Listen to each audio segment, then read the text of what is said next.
Ladies and gentlemen, beloved, let us journey into the sanctity of your inner world, where the truth of who you are resides untouched by the opinions of others. The world may attempt to shape you, bend you, and convince you of its story, but you are the sole author of your destiny. The first thing you must never accept is the reflection of negativity cast by others. When someone projects their fears, doubts, or insecurities upon you, remember this: their darkness is not your light. You are not the sum of their shadows, you are the embodiment of infinite potential. Second, never accept limitations on your dreams. The world will often say this is too big for you, or be realistic, but tell me, what is reality if not the substance of your imagination given for? Reality bends to the conviction of your desires. Never trade your vision for the comfort of their smallness. Third, do not succumb to the illusion of scarcity. They may tell you there isn't enough time, enough money, enough love. But within you flows the fountain of abundance, eternal and unceasing. Lack is a lie. Abundance is your birthright. Fourth, guard your heart against emotional manipulation. When others attempt to sway you with guilt or fear, recognize it for what it is: an attempt to diminish your power. You owe no one the sacrifice of your peace to fulfill their need for control.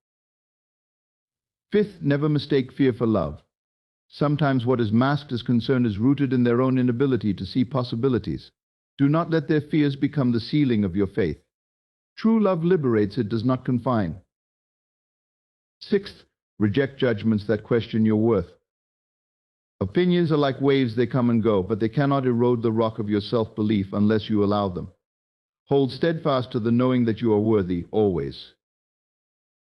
Seventh, release the projections of doubt others place upon you. They may say you can't or you won't, but their words only hold power if you believe them. Their disbelief cannot dismantle your knowing. Eighth, do not settle for conditional love. Love that demands you conform, shrink, or mask your authenticity is not love, it is a transaction. True love sees you as you are and calls forth your highest self. Ninth, and most importantly, refuse to accept the narrative that you are powerless. You are not a victim of circumstances, you are the creator of worlds. Every moment, every thought, every feeling is your canvas. To accept powerlessness is to deny your divinity. Beloved, stand guard at the gates of your mind and soul. Do not let the voices of the world drown the still, small voice within you. You are more than they say, more than they see. In your refusal to accept these 9 things, you reclaim your sovereignty and awaken to the infinite possibilities that await you. Imagine for a moment a mirror held before you, but the image it shows is not your own. It's distorted, clouded by the fears and insecurities of others. This is what happens when you accept someone else's negativity as a measure of your own worth. Their criticisms, their doubts, their unspoken fears, they are not yours to claim. Negativity, when directed at you, often says more about the giver than the receiver. It's the echo of their struggles, the manifestation of their inner battles, spilling over into the world around them. But here lies the power of discernment. You must know that this reflection is not your reality. When someone says you're not enough or you can't achieve that, understand this: they are not describing you, they are describing the limitations they see within themselves. The moment you allow their words to settle into your being, you give power to an illusion, a shadow that was never yours to begin with. Picture your dreams as a vast horizon, boundless and radiant with possibility. Now imagine someone standing before that horizon, building walls not because the horizon has changed, but because their own vision cannot stretch far enough to see it. This is what happens when others impose limitations on your dreams.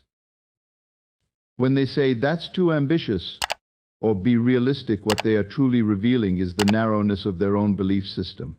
Their constraints are not universal truths, they are self-imposed boundaries projected outward. Their inability to dream as expansively as you does not diminish the validity of your vision. Limiting beliefs are often cloaked in concern or practicality. What if you fail, they ask. What if it doesn't work out? But these questions are not warnings, they are the echoes of their own fears.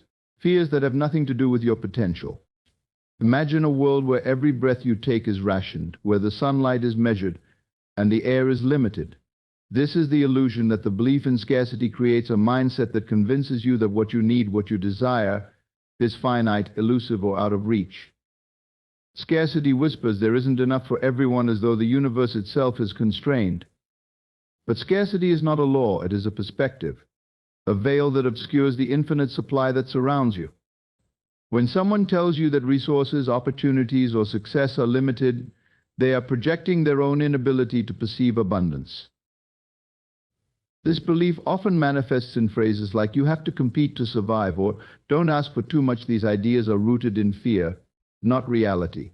They make you grasp and cling, as though letting go would mean losing what little you have. But abundance doesn't operate on terms of lack, it flows freely, responding to the certainty of your trust in it.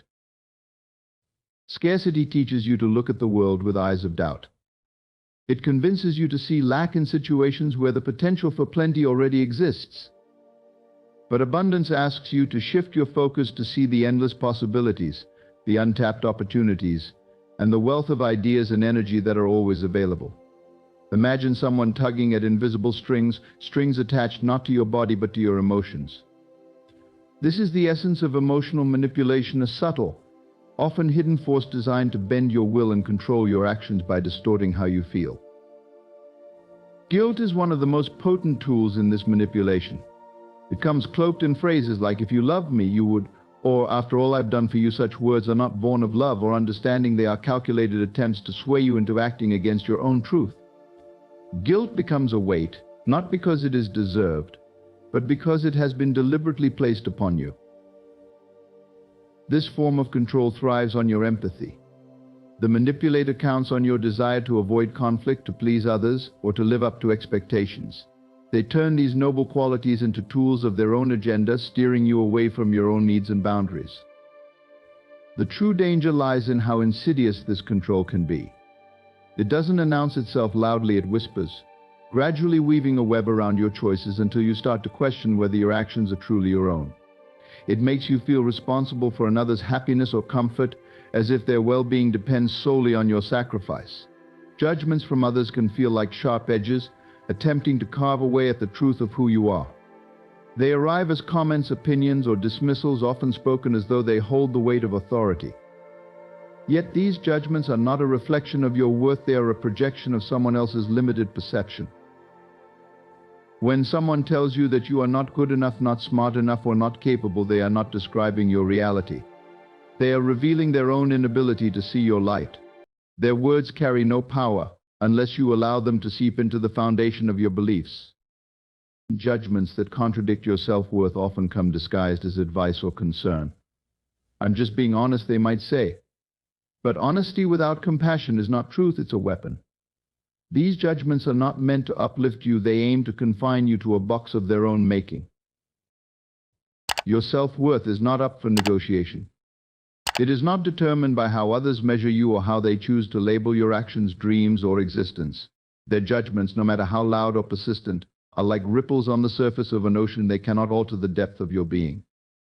Conditional love is like a transaction, a bargain where your worthiness depends on meeting someone else's terms. It whispers, "I will care for you, but only if you fit my expectations, fulfill my desires, or conform to my vision of who you should be." This is not love. It is a contract dressed in the guise of affection. True love flows freely, without demands or limitations. Conditional love, however, draws boundaries and builds walls. It sets rules that say, "change yourself, and then you'll be enough." These conditions are not born of care but of control, a need to shape you into something that serves another's comfort or ego. When you encounter conditional acceptance, it often feels like walking on eggshells. You question your every action, wondering if you're meeting their invisible standards. It creates an environment of insecurity, where your value seems to hinge on external approval rather than the intrinsic truth of your being. This type of love is manipulative in its very nature.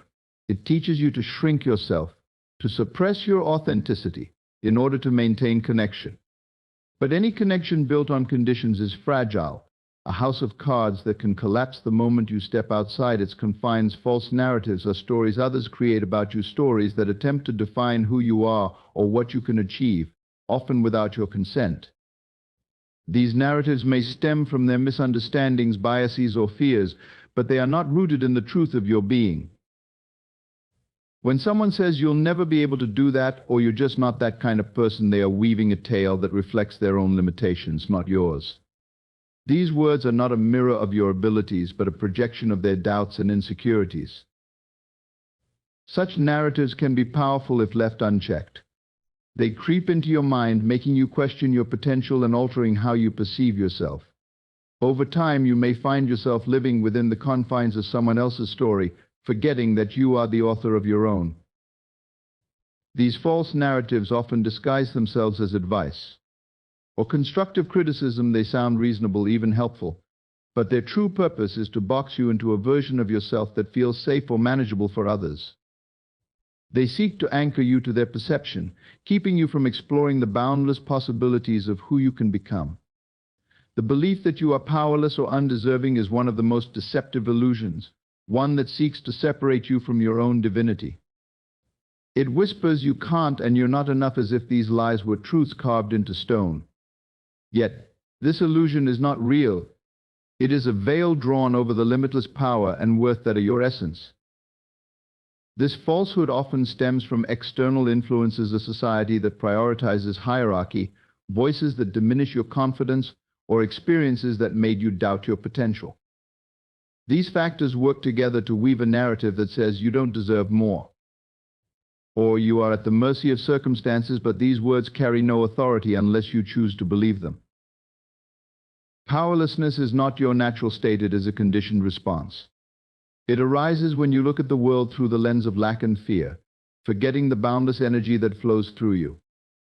To feel undeserving is to accept a lie about your inherent worth, a lie that tells you to settle for less than the abundance that is already yours.